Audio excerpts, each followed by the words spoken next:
주요 사건 황건적의 잔당 토벌, 십상시의 전횡, 하진의 몰락, 동탁의 낙양 입성, 군웅들의 반동탁 연합 결성, 주요 등장인물 유비, 관우, 장비, 조조, 하진, 십상시장양, 조충 등, 동탁, 원소, 원술, 손견 등, 삼국지, 혼돈의 서막, 제1장 엇갈린 공로, 장소 낙양, 궁궐, SH태그 1.1, 조정의 분위기 낮, 황건적의 난이 평정된 직후, 조정 대신들의 인선이 한창이다. 조정 대신들은 공로를 논하며 시끄럽다. 영재 불안한 목소리짐은 황건적의 난이 평정된 것에 안심하였으나 아직도 잔당들이 남아있다 들었다. 황보숭과 주준의 공이 크니 합당한 상을 내리도록 하라. 장양 십상시의 우두머리, 간교한 미소폐하, 황보숭과 주준은 비록 공을 세웠으나 모두 옛 조정의 관리들입니다. 그들의 오만함이 하늘을 찌르니 너무 큰 상은 그들의 교만을 키울 뿐입니다. 조충 다른 십상시, 장양을 거둔다. 장양 대감의 말씀이 옳습니다. 황건적은 결국 도적대에 불과했습니다. 어찌하여 큰 군사를 움직여 잡은 도적대에 과분한 상을 주어 국고를 낭비하려 하십니까? 하진 대장군 외척. 분노를 사기는 표정 황건적의 난으로 백성들이 도탄에 빠졌는데 어찌 도적대에 불과하다 하십니까? 그들이 이룬 공로로 한실이 유지된 것이거늘.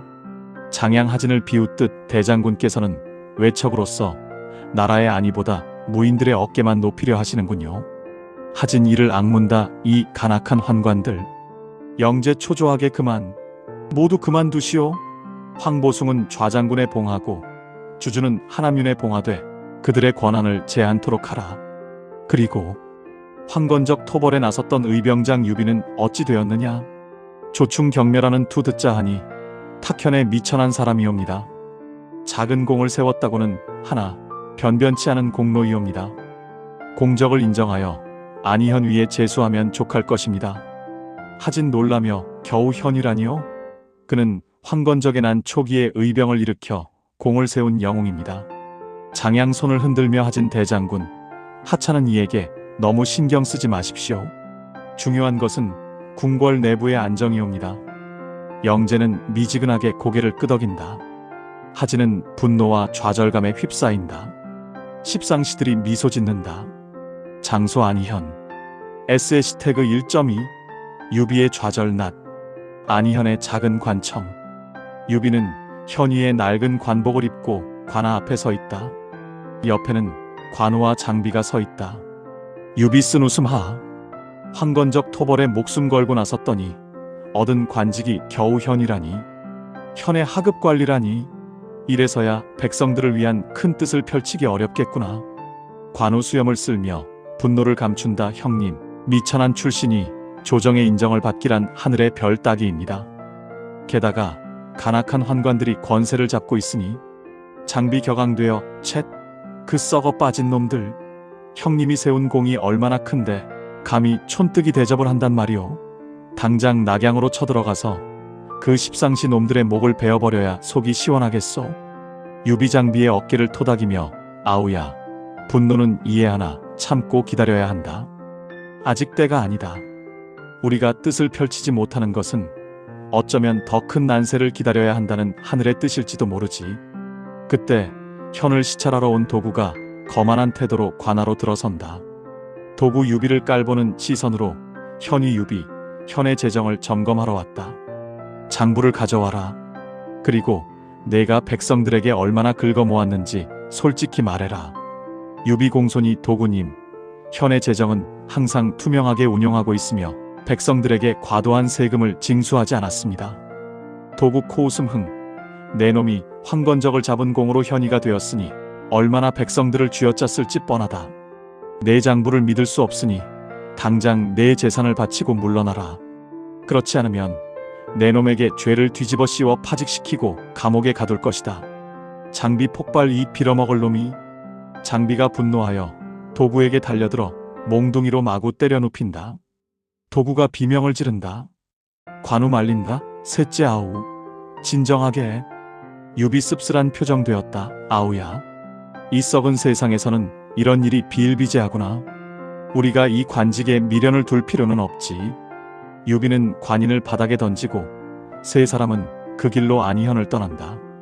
그들의 눈빛에는 분노와 함께 더 큰 목표를 향한 결의가 담겨 있다. 제2장 칼을 품은 야심가. 장소 낙양, 조조의 저택. S#2.1 조조의 독백밤. 조조는 자신의 서재에서 술잔을 기울이고 있다. 그의 주변에는 병서와 지도가 널려 있다. 조조 혼잣말 황건적의 나는 평정되었으나 조정은 십상시의 소나귀에서 벗어나지 못하고 영재는 무능력하다. 하진이라는 칼을 든 외척도 있지만 그 역시 환관들의 간계에 놀아날 뿐. 조조는 쓴웃음을 짓는다. 조조 조정의 벼슬, 헛된 명예일 뿐이다. 황건적 토벌의 공로로 관직을 얻었으나 이 나라의 병폐는 뿌리 깊다. 유비라는 자가 의병을 일으켜 공을 세웠다 들었으나 겨우 현이 신세를 면치 못하고 떠돌게 되었다지. 이 썩어빠진 한실은 더 이상 지켜낼 가치가 없다. 조조의 눈빛이 빛난다. 결의에 찬 목소리로. 조조 이 난세를 바로잡을 자는 오직 나뿐이다. 모든 것은 실력과 힘으로 결정될 것이다. 내가 황건적 잔당 토벌을 명분으로 세력을 키우고 궁극적으로는 이 천하를 바로잡으리라. 하진이 환관들을 제거하려는 움직임. 이것이 바로 내가 움직일 기회다. 장소 낙양, 궁궐. S#2.2 하진의 오판과 몰락낫. 하진과 그의 모사 원소가 대책을 논의한다. 원소 대장군, 십상시의 무리는 뿌리가 깊습니다. 이들을 제거하려면 군사를 일으켜 궁궐을 포위하고 일거에 주살해야 합니다. 시간이 지체될수록 그들의 간계에 대장군께서 당하실 것입니다. 하진 원소의 말은 일리가 있으나 궁궐에서 군사를 움직여 환관들을 죽이는 것은 황명을 거역하는 불충이 될 수 있다. 게다가 황제 폐하께서 환관들을 신뢰하고 계시니 원소 답답하다는 듯 대장군, 지금은 충과 불충을 논할 때가 아닙니다. 천하가 무너지고 있습니다. 대의를 위해 과감한 결단을 내리셔야 합니다. 하진 주저하며 아니다. 내가 먼저 지방의 군웅들을 불러들여 군사력을 과시하겠다. 그들의 위세로 환관들이 스스로 물러나게 할 것이다. 하진은 원소의 만류에도 불구하고 지방 군벌들에게 낙양으로 군대를 이끌고 오라는 소할령을 내린다. 이때 서량 태수 동탁이 대군을 이끌고 낙양으로 향하고 있다. 장소 낙양, 궁궐 입구. S#2.3 하진의 최후 낮. 하진이 조정회의에 참석하기 위해 궁궐 입구로 들어서고 있다. 그의 주변에는 병사들이 경계하고 있다. 장양 하진을 맞이하며 교활한 미소 대장군, 폐하께서 대장군을 기다리고 계십니다. 안으로 드십시오. 하진 경계심을 늦추며 짐은 환관들의 간계를 잘 알고 있다. 내 뒤에는 수많은 군사가 있으니 쓸데없는 짓은 꿈도 꾸지 마라. 하진이 궁궐 안으로 들어서자 갑자기 사방에서 환관들이 뛰쳐나와 하진을 포위한다. 장양 소리친다. 대장군 하진은 황명을 거역하고 사사로이 군사를 동원하여 나라를 어지럽히려 하였다. 당장 그를 잡아라. 하진 경악이 이 간악한 놈들이. 하진은 저항하지만 수많은 환관들의 칼에 찔려 쓰러진다. 그의 피가 궁궐 바닥에 흥건하게 흐른다. 원소와 조조는 뒤늦게 이 사실을 알고 병사들을 이끌고 궁궐로 쳐들어간다. S#2.4 동탁의 등장과 조정 장악밤. 원소와 조조가 궁궐에 도착했을 때 이미 하진은 죽고 궁궐은 피로 물들어 있었다. 그들은 분노하여 십상시들을 무참히 학살한다. 이때 소재와 헌재 당시 진류왕가 궁궐을 탈출하여 쫓기고 있다. 장양 궁궐 문 앞에서 마지막 발악 대장군 하진이 죽었으니 이제 세상이 뒤집힐 것이다. 원소와 조조의 군사들이 장양을 포위한다. 장양은 결국 강물에 몸을 던져 자살한다. 소재와 헌재가 달아나던 중 지방에서 군사를 이끌고 낙양으로 오던 동탁과 마주친다. 동탁 소재와 헌재를 발견하고 짐짓 놀라며 폐하, 어찌하여 이 깊은 밤에 홀로 떠돌고 계십니까? 신동탁이 폐하를 모시겠습니다. 소재 두려움에 떨며 나는 폐하이다. 헌재 침착하게 우리는 궁궐에서 탈출했습니다. 환관들이 대장군을 해치고 궁궐을 어지럽혔습니다. 동탁 헌제를 보며 흥미로운 표정. 오호, 진류왕은 용기가 있고 총명하시군. 동탁은 소재와 헌제를 데리고 낙양으로 돌아온다. 이때부터 동탁이 조정을 장악하고 제3장 끌어오르는 군웅들. 장소 낙양 조정. S#3.1 동탁의 폭정낫. 동탁이 조정 대신들을 윽박지르며 황제에게 명령을 내리고 있다. 동탁의 행동은 오만하고 거침이 없다. 동탁 소재에게 폐하께서는 너무 나약하십니다. 어찌하여 환관들이 대장군을 해치는 동안에도 아무것도 하지 못하셨습니까? 소재 두려움에 떨며 아무 말도 못한다. 동탁 조정 대신들을 향해 짐은 소재를 패하고 진류왕 유협 헌제을 새 황제로 세울 것이다. 유협은 총명하고 패기가 있으니 한시를 다시 세울 수 있을 것이다. 원소 분노하지만 겉으로 드러내지 못하고 동탁 장군, 어찌 황제를 마음대로 폐위시킨단 말입니까? 이는 선례를 남기는 위험한 행위입니다. 동탁 원소를 노려보며 원소, 내 놈이 감히 나의 결정에 반대하는가? 내 놈의 가문이 명문이라고 우쭐대는 모양인데 나의 칼은 내 놈의 명예를 베어버릴 수 있다. 조조 냉정하게 동탁 장군, 황제를 폐위하는 것은 신중해야 합니다. 민심이 동요할까 두렵습니다. 동탁 조조를 비웃으며 조조, 내 놈은 겨우 비장의 벼슬을 가진 자가 감히 내게 이래라 저래라 하는가? 내 놈의 아비도 내 앞에서 함부로 말하지 못했다. 동탁은 결국 소재를 폐위시키고 헌제를 옹립한다. 그리고 자신은 상국의 자리에 올라 조정을 완전히 장악한다. 그의 폭정은 극에 달해 무고한 사람들을 학살하고 백성들을 괴롭힌다. 장소 낙양, 조조의 저택. S#3.2 조조의 탈출과 결의 밤. 조조는 동탁의 폭정을 참지 못하고 자신의 저택에서 왕윤에게 받은 칠성 보도를 들고 동탁 암살을 시도하려 했으나 실패하고 낙양을 탈출한다. 조조 말을 달리며 동탁, 내 놈의 오만함이 끝이 없다. 이대로 너를 두고 볼 수는 없다. 조조는 진류에 도착하여 재산을 털어 군사를 모집하고 천하의 영웅들에게 동탁을 토벌할 것을 호소하는 경문을 띄운다. 장소 각 지방. S#3.3 군웅들의 봉기낫. 조조의 경문이 각 지방의 군웅들에게 전달된다. 그들은 자신의 세력을 키울 기회임을 직감하고 군사를 일으킨다. 원소 분연이 일어선다. 동탁의 폭정은 하늘이 용서치 않을 것이다. 내가 맹주가 되어 동탁을 토벌하리라. 원술 교만한 태도로 이 원술이야말로 4세30의 명문가의 자손. 동탁 토벌은 당연히 나의 몫이다. 손견 강직하게 이 강동의 호랑이 손견이 동탁의 목을 베어 한실의 안정을 되찾겠다. 유비관우, 장비와 함께 비록 관직은 미미하나 한실을 바로잡고 백성들을 구하려는 뜻은 변치 않았다.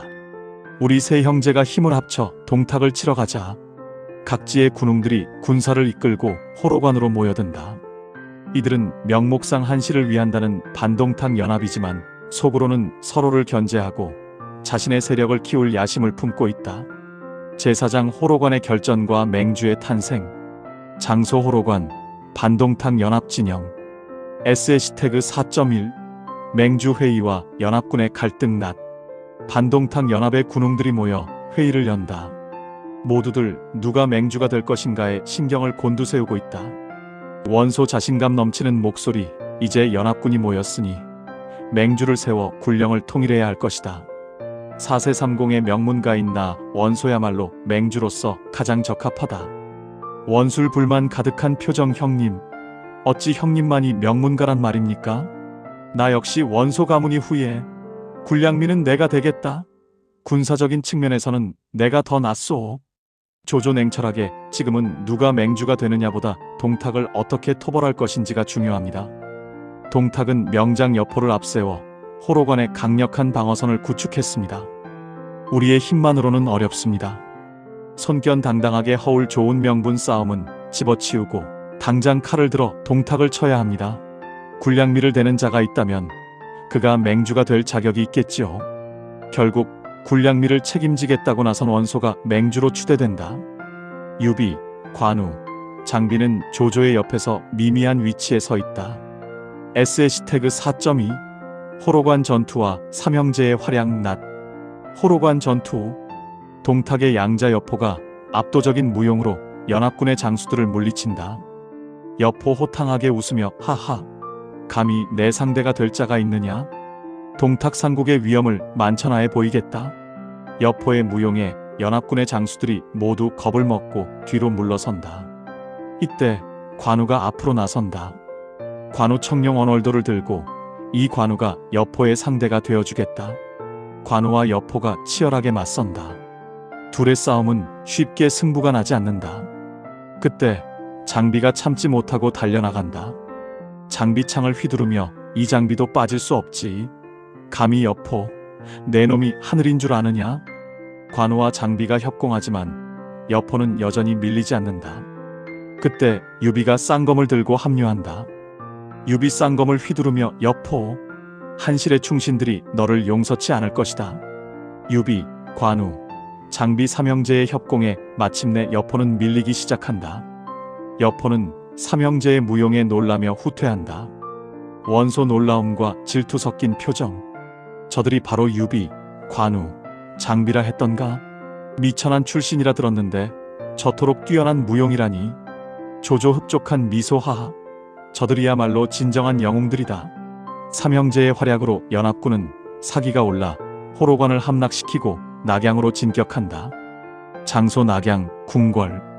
S-4.3 동탁의 서천밤.